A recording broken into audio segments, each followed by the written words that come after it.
Hello, everyone, and welcome into another edition of Huskies Overtime. I'm Nick Spiliopoulos. With me this evening, Husky Productions producer Joey Erickson and former SCSU women's hockey alum Rachel Herzog. Guys, how are we doing tonight? I'm doing fantastic, Nick. Doing great now that the Huskies got a win. Absolutely. Yeah, everybody's emotions are high. The Huskies come out of Omaha with a 5-2 win over the University of North Dakota Fighting Hawks, the number one team in the nation. And guys, a lot of good things to take away from the first time that the Huskies have faced the Fighting Hawks. But Joey, from a fan's perspective, what did you see out on the ice that went well for the Huskies? Yeah, I thought this was the Huskies' best game of the pod so far. They seem to be hungry tonight. They weren't ready to go on Wednesday, and Brett Larson knew that, and he knew he had to get his boys going. And I think it helps when you're playing North Dakota. It's a rivalry game. Number one team in the nation doesn't take a lot of it doesn't take a lot for you to get up for that one. And they played fantastic. They made UND earn everything tonight. They made them earn time and space. They made them earn shots. They were getting in shot lanes. I believe they had 26 blocks tonight, which is unreal. I mean, UND was, had some power plays. They went 0 for 5 tonight. They came into this game the second ranked power play in the nation, and SCSU just shut them down. They were hungry, as I mentioned, and they had some beautiful goals tonight. Some beautiful goals. They finally got the power play going, which is a huge momentum for them, and they're going to feel fantastic going into tomorrow night's game against the University of Nebraska Omaha. Yeah, Joe, you touched on some important topics. The Huskies get their first power play goal of the season, a matter of single-digit seconds from Easton Brodzinski. And you talked about how the players were kind of facing the quote-unquote pod fog, a new term that's kind of been thrown around by the Midco SN broadcasters in Omaha that, sometimes you just have a groggy time because they're playing a schedule unlike none other in what they would be used to in a normal collegiate hockey season. Joey, you hit it right on the nail. 26 shot blocks for the Huskies. North Dakota only 8-6. Rachel, as a former defender yourself, how important is it to block shots, and how promising is it to see that the Huskies block 26 from the number one team in the nation? It's definitely an underrated stat that not a lot of people pay attention to, but as a defenseman and definitely in the game time setting, blocking shots is crucial as a defenseman. And I think especially against the number one team in the nation, North Dakota, especially on their power play too, they're going to be shooting from all areas of the ice, and being able to be selfless and put your body out for the sake of the team is really important. And the gratification that you get from blocking a shot, I mean, the bench goes crazy, like almost as crazy as you do when you get a goal, because that's just like one shot taken away from David Rennick having to save or potentially not save. So putting yourself on the line to block those shots is very crucial for the team moving forward as well. Grad transfer from Michigan Tech, Seamus Donahue, leading the night for the Huskies in block shots with 7. And there also is a correlation in the stat sheet when you look at the plus minuses. He also led the Huskies tonight in plus minus with +3. So, I mean, you can definitely see the correlation between blocking shots and then, when you block shots, you don't let goals in. For David Rennick. Guys, how well did David Rennick look tonight?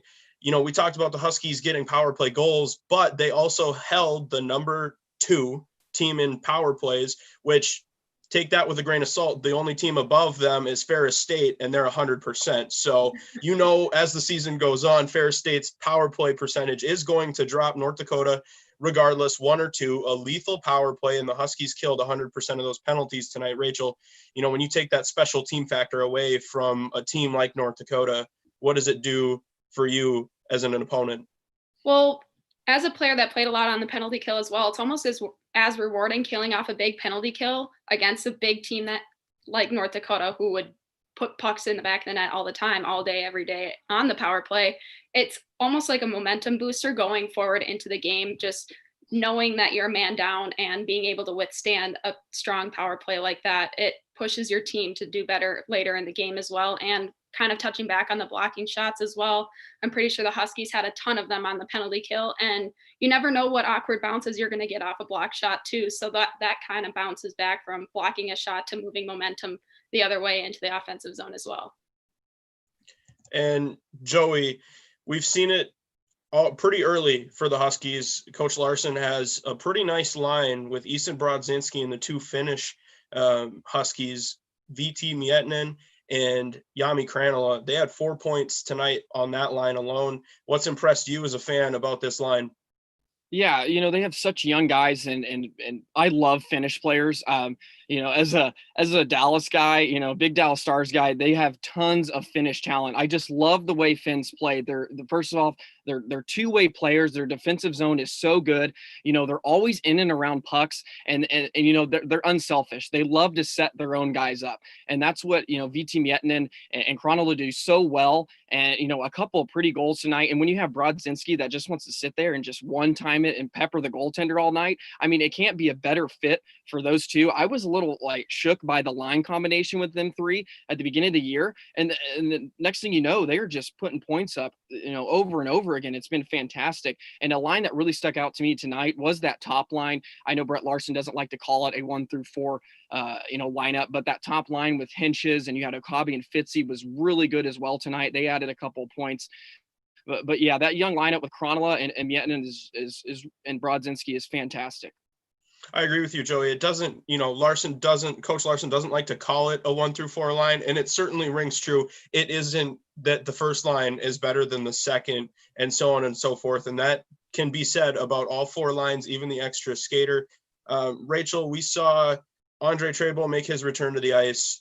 How can you assess his time after spending a couple of games as a scratched player? I definitely think he fit right back into the lineup. Brett Larson said at the beginning of the season, everybody's going to get their turn in the lineup in the pod. So I don't think it didn't show that he took it to heart too much being out for a couple games. I think he jumped right back in and did what he needed to do. He's a solid stay-home defenseman and at times can offer some offensive power as well. But I think overall he did a very good job tonight and kept a head strong throughout the game as well, and probably moving forward if he makes it in the lineup for tomorrow's game as well. And Joe, you kind of touched on it a little bit earlier. Huskies off to a quick start with Sam Henches, like the third time this season that the Huskies have almost scored within the first, certainly within the first 2 minutes right away. What's impressed you about how this year's team is able to get out to a quick start, where as in seasons past, we had seen a trend of it might take 10, 15 minutes for these guys to get going? Yeah, exactly. It's a really nice transition. Last year they were kind of consistent at being inconsistent, and this year it seems like they're finally kind of putting games together, and you can see it. The maturity from a couple of these sophomores has been amazing. The wave of babies, they like to call them. They have been really good this year, and when you start off hot in the first 5 minutes, it just sets the tone for the entire game. And as you mentioned, when you kind of take your time to get your legs underneath you, and you're playing in the NCHC, you're down 2 goals before you know it. And it's really nice for them to get out, get their legs under them, get after it. And I think that comes from the top down. You have your veteran guys, they are the ones setting the pace. The Brodzinskis, you have Henches is one of the veteran now, and then you got Spencer Meyer and Nick Perbix. They kind of lead the way, and these younger guys are maturing behind them. They see that, and they get off to these great starts, and it's going to pay dividends down the road. And now they have a second sole possession of second place in the NCHC. These points are going to be huge when we're talking about playoffs here the next couple of months. And Rachel, we know that the Huskies scored first. North Dakota was right back with an answer. The Huskies scored their second goal. North Dakota right back with an answer. When your opponent has the answer seemingly right away, what kind of pressure does that put on the team that scored the first goal of the game? And then how did you see the Huskies create that separation to eventually come out with the win? I don't think it necessarily creates pressure on the team that scores first. I think it just motivates you to keep moving forward, and knowing that you had that first jump at the first couple minutes of the game like it was tonight. But I think knowing that you're playing a good opponent like North Dakota, I don't think you can ever expect them not to find the back of the net. So I think staying consistent with your offensive mentality and kind of staying true to the game time set for Brett Larson. He has the game played out for their team at the beginning of the game. So just staying true to what the game that the Huskies know how to play. And then I don't think it really matters who puts the puck in the net first, because it's going to go back and forth regardless. So I think that the Huskies did a really good job tonight, just staying true to that and not really letting up. Like Joey said at the beginning of this cast, that they made North Dakota earn everything, every shot, and they had a hard time getting in front of David Renick. And I think they had a couple tough bounces as well, kind of got unlucky here and there with a couple penalties, and they got lucky with that penalty shot at the end of the game. I don't know what I think about it. I don't think that it should have counted, but all in all, I think it shouldn't really matter what the pressure is with who scores first. I think two good teams, you never know what the outcome's going to be. Well, and it doesn't matter who the Huskies play in the NCHC. It's the greatest conference in all of college hockey, and any night can be like tonight when we just saw. But guys, we'll close the chapter on the 5-3 win. Huskies take down the number 1 Fighting Hawks of North Dakota. And now let's pivot into tomorrow night, 8:05 p.m. The Huskies play the host team in the Omaha Mavericks.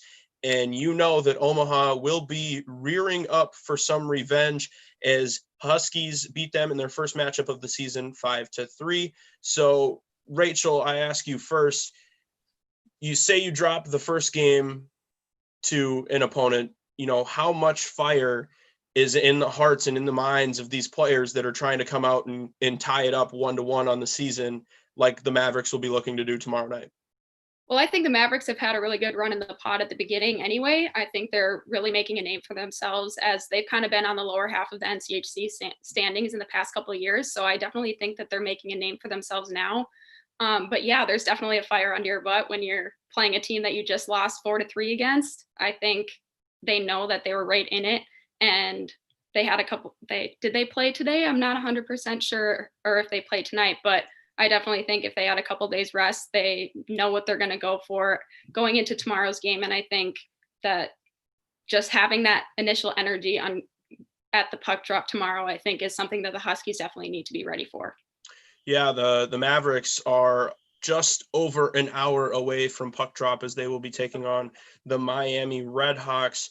Joey, Rachel kind of touched on it a little bit. We've seen Omaha kind of come out of nowhere and scoring a lot of goals. You know, they were predicted in the lower half of the NCHC final preseason poll, but they don't look like the team that was on the preseason poll.